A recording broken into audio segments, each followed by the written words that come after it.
நான் state bank of இந்தியாவில் 28 ஆண்டுகள் பணிபுரிந்தேன். நான் இந்த காருண்ய பொறியியல் கல்லூரியை தொடங்குவதற்காக ஓய்வு பெற்றேன். ஒரு தடவை ஒரு வாலிபன் இரவு 11 மணிக்கு என்னை தேடி வந்தான். அவன் சொன்னான், அங்கிள், எனக்கு நாளை இன்ன விதமாக ஸ்டேட் பேங்கில் இன்ன வேலைக்கு இன்டர்வியூ, நன்றாய் பரீட்சை எழுதியிருக்கிறேன், எல்லாம் செய்திருக்கிறேன், நீங்கள் யாரிடமாவது சொல்லுங்கள் என்று சொன்னான். நான் சொன்னேன், என்னப்பா ராத்திரி 11 மணிக்கு வந்திருக்கிறாய், யாரை இந்த நேரம் எழுப்புவது, யார் இங்கு இருக்கிறாள் என்று எனக்கு தெரியாது என்று சொன்னேன். அவன் விடுவதாய் இல்லை. எப்படியோ தேடி பார்த்து என் சிறந்த நண்பர் ஒருவர் அந்த உயர்ந்த பதவியில் இருப்பதை கண்டுபிடித்தேன். அவரை பார்த்து 15 வருடங்களுக்கு மேல் ஆகிவிட்டது. எப்படி அவர் என்னை கண்டுபிடிப்பார், என்ன செய்வார் என்று ஒரே கலக்கம். இறுதியில் வருவது வரட்டும் என்று டெலிபோனை எடுத்து நான் பேசினேன். மறுபக்கம் என் நண்பர் குரல் கேட்டது. நான் சொன்னேன், என்னை தெரிகிறதா உங்களுக்கு? அவர் சொன்னார், தினகரன், ஐயோ, உங்கள் குரலை கேட்பது எவ்வளவு இனிமையாயிருக்கிறது. எத்தனை வருஷமாகிவிட்டது உங்கள் குரலை கேட்டு. நான் என்ன செய்ய வேண்டும், எதற்கு இப்பொழுது கூப்பிட்டீர்கள் என்றார். நான் விஷயத்தை சொன்னேன். அதற்கென்ன, அதை நான் நாளை பார்த்துக் கொள்கிறேன், வேற சொல்லுங்க,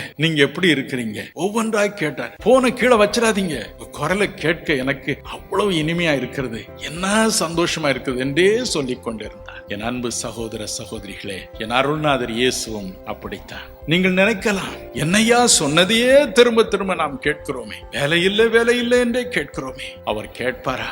என் ஜெபத்தை கேட்பாரா? என் அன்பு சகோதர சகோதரிகளே, ஆவலோடு காத்திருக்கிறார். என் பிள்ளை இன்று கேட்பதை நான் கேட்கட்டும் என்பார். நீங்கள் ஜெபத்தை நிறுத்தும் பொழுது அவரும் சொல்வார், நிறுத்தாதே, உன் குரலை கேட்டு எவ்வளவு நாளாகி விட்டது, இன்னும் கொஞ்சம் ஜெபம் செய் என்பார். எத்தனை மகிழ்ச்சி!